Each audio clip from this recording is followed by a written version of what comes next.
Assalamualaikum warahmatullahi wabarakatuh. Kami dari kelompok 6, kami akan mempresentasikan hasil media pembelajaran berbasis Canva kami dengan tema Puasa menurut 4 mazhab yang terdiri dari beranggotakan 4 orang. Yang pertama ada Siti Zahra, kemudian yang kedua ada Arjuna Rapeleronca, ketiga ada Abdi Wahyudi, dan keempat ada Anissa Mandasari. Nah, media pembelajaran ini kami buat sebagai sarana belajar yang lebih menarik, kemudian interaktif, dan mudah dipahami oleh siswa. Nah, di era digital saat ini, pembelajaran tidak hanya dilakukan melalui buku atau ceramah saja, tetapi juga dapat menggunakan media digital seperti Canva yang mampu menampilkan materi dengan lebih kreatif dan menarik. Oleh karena itu, kami membuat Canva interaktif yang membahas materi puasa menurut 4 mazhab, yaitu mazhab Hanafi, Maliki, Syafi'i, dan Hambali.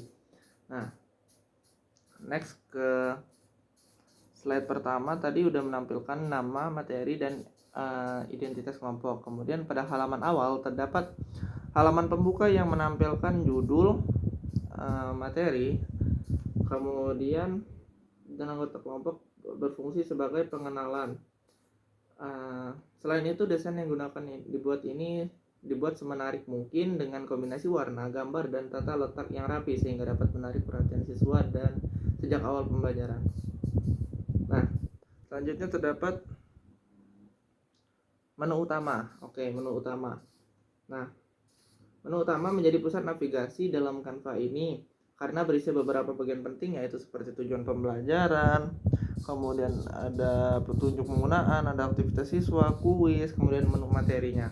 Nah, untuk petunjuk penggunaannya bisa klik home untuk ke menu utama dan juga back untuk kembali dan next untuk ke selanjutnya. Kemudian ada aktivitas siswa. Nah, di sini kami menjelaskan bahwa siswa itu harus ngapain, seperti diajak mengamati ilustrasi tentang kegiatan puasa atau slide PPT puasa, kemudian membaca materi, kemudian menonton animasi, kemudian melakukan eksplorasi menu ya. Next, di sini ada tujuan pembelajarannya, seperti menjelaskan pengertian puasa, mengidentifikasi syarat wajib, menjelaskan rukun puasa, menganalisis persamaan dan perbedaan, kemudian menjelaskan berbagai hal yang dapat membatalkan puasa. Nah, di sini ada menu materinya. Materi 1, materi 2, materi 3, materi 4-nya. Next. Nah, pada materi 1 kami menyajikan tentang pengertian puasa menurut 4 mazhab. Nah, untuk materi 2-nya di sini kami menjelaskan tentang syarat dan rukun puasa nih, seperti syaratnya, rukun menurut 4 mazhab tadi. 3. Materi ketiga kami menjelaskan tentang yang membatalkan puasa menurut 4 mazhab tadi. Seperti contohnya ada makan minum dengan sengaja, muntah dengan sengaja, atau haid dan nifas, atau masuknya sesuatu ke dalam tubuh secara sengaja. Nah, materi keempatnya nih, sanksinya. Dalam syariat Islam kan ibadah puasa memiliki kedudukan yang sangat penting ya, seperti yang kita tahu bahwa sebagai salah satu rukun Islam. Oleh karena itu, setiap pelanggaran terhadap puasa, khususnya pada bulan Ramadan, tidak hanya berdampak pada batalnya puasa ibadah tersebut, tetapi juga dapat menimbulkan konsekuensi hukum berupa qada, kafarah, maupun fidyah. Nah, setelah itu kami membahas tentang qada tadi menurut 4 mazhab seperti apa. Nah, misalnya dalam pandangan Islam pandangan 4 mazhab tadi tidak semua pelanggaran puasa memiliki konsekuensi yang sama. Kemudian setelah qada tadi ada kafarah ya. Kafarah menurut 4 mazhab seperti apa. Kemudian ada fidyah juga di sini. Fidyah itu seperti kata mazhab Hanafi menyatakan bahwa fidyah wajib bagi orang tua renta yang tidak mampu berpuasa dan tidak memiliki kewajiban qada. Nah, selain itu juga di sini kami menyajikan kuis interaktif nih. Kuis interaktif untuk siswa. Nah,